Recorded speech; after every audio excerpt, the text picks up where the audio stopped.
ৰহা সমষ্টিত এবাৰ যুঁজৰ বাবে সাজু হৈছে শশীকান্ত দাস বিজেপিৰ ইতিমধ্যে প্ৰাৰ্থিত্ব লাভ কৰিছে আৰু মই দেখুৱাইছোঁ বৰ্তমান শশীকান্ত দাসৰ ঘৰত যথেষ্ট ৰাইজৰ ভিৰ দেখিবলৈ পোৱা গৈছে আৰু আমি তেওঁৰ পৰা জানিব চেষ্টা কৰিম কাৰণ যিহেতু ৰহা সমষ্টি 2016ৰ পৰা 21লৈ বিজেপিৰ দখলত আছিলে আৰু 2021ত কংগ্ৰেছৰ পৰা জয়লাভ কৰিছিল যদিও পুনৰ তেওঁ চৰকাৰৰ সমৰ্থন জনাইছিলে আৰু আমি শশীদা আছে আমি জানিব চেষ্টা কৰিম দাদা যথেষ্ট মানুহ আৰু সকলো এইবাৰ দেখিবলৈ পোৱা গৈছে যে পুৱাৰে পৰা আমি দেখিছোঁ যথেষ্ট ভিৰ সমষ্টিবাসীৰ আৰু ৰাইজৰ উপস্থিতি নিশ্চয়কৈ মনোবল বৃদ্ধি কৰিছে নিশ্চিতভাৱে মই অভিভূত হৈছোঁ যে অসমৰ সৰ্বকালৰ দূৰদৰ্শী মাননীয় মুখ্যমন্ত্ৰী ডক্টৰ হিমন্ত বিশ্ব শৰ্মা ডাঙৰীয়াৰ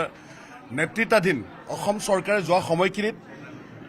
অসমৰ সামগ্ৰিক উন্নয়ন আৰু বিকাশৰ কাৰণে যিখিনি আঁচনি পৰিকল্পনা প্ৰস্তুত কৰিলে ইয়াৰ ফলত আমাৰ গ্ৰাম্যাঞ্চলত যথেষ্ট ইয়াৰ সুপ্ৰভাৱ আমি দেখিবলৈ পাইছোঁ আৰু নিৰ্বাচনৰ দিন ঘোষণা কৰাৰ লগে লগে আজি দেখিছে এটা খুব এটা উদুলি মুদুলি এক পৰিৱেশৰ মাজত এটা পৰিৱেশ সৃষ্টি হৈছে মই অভিভূত হৈছোঁ যে ভাৰতীয় জনতা পাৰ্টীৰ প্ৰতি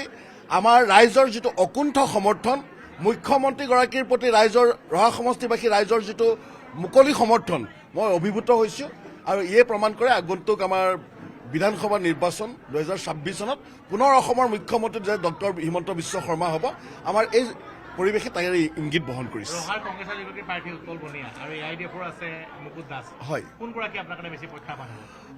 এইটো এতিয়া ক'ব পৰা নাযায় কাৰণ মই যোৱাবাৰ 2021 যেতিয়া নিৰ্বাচন খেলিছিলোঁ তেতিয়াতো আমি একেলগে খেলিছিলোঁ কিন্তু মই 2016 চনত যেতিয়া নিৰ্বাচন খেলিছিলোঁ তেতিয়া কিন্তু AIDF তেওঁলোকে 38,000 ভোট পাইছিলে আৰু মই মাত্ৰ সংখ্যালঘু ভোট 21,000 পাবলৈ সক্ষম হৈছিলোঁ যোৱা লোকসভা নিৰ্বাচনত আমি চাইছোঁ AIDF দলে ৰহা সমষ্টিত 17,021টা ভোট পাবলৈ সক্ষম হৈছিলে আৰু কংগ্ৰেছৰ যিটো পৰিৱেশটো দেখিছে কংগ্ৰেছে 61,000 পাইছিলে এতিয়া বৰ্তমান যদি সংখ্যালঘুৰ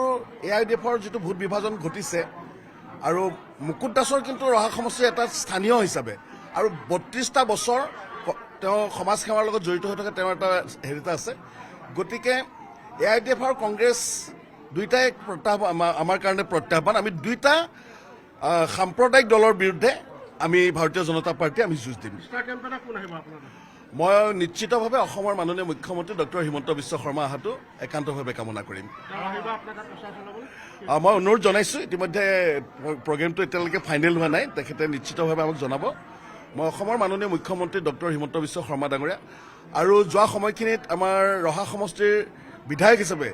ৰাজনৈতিক জীৱন আৰম্ভণি কৰা আমাৰ কৰ্মদক্ষ যুৱ মন্ত্ৰী পীযুষ হাজৰিকা ডাঙৰীয়াৰ প্ৰতিও আমাৰ ৰহা সমষ্টিৰ ৰাইজৰ যথেষ্ট এটা আগ্ৰহ আছে বৰ্তমান ইয়াৰ বিধায়ক আছিলে গতিকে পীযুষ হাজৰিকা ডাঙৰীয়াৰ প্ৰতি ৰাইজৰ আমাৰ ৰহা সমষ্টিৰ ৰাইজৰ খুব এটা আন্তৰিকতা আছে গতিকে মই ভাবোঁ আমাৰ পীযুষ হাজৰিকা ডাঙৰীয়া আৰু মুখ্যমন্ত্ৰী ডাঙৰীয়া তেখেতে মিটিং কৰাৰ পিছত মুখ্যমন্ত্ৰী ডাঙৰীয়া যদি এদিন আহি পেলাই দেখা কৰে আমাৰ ৰহা সমষ্টিৰ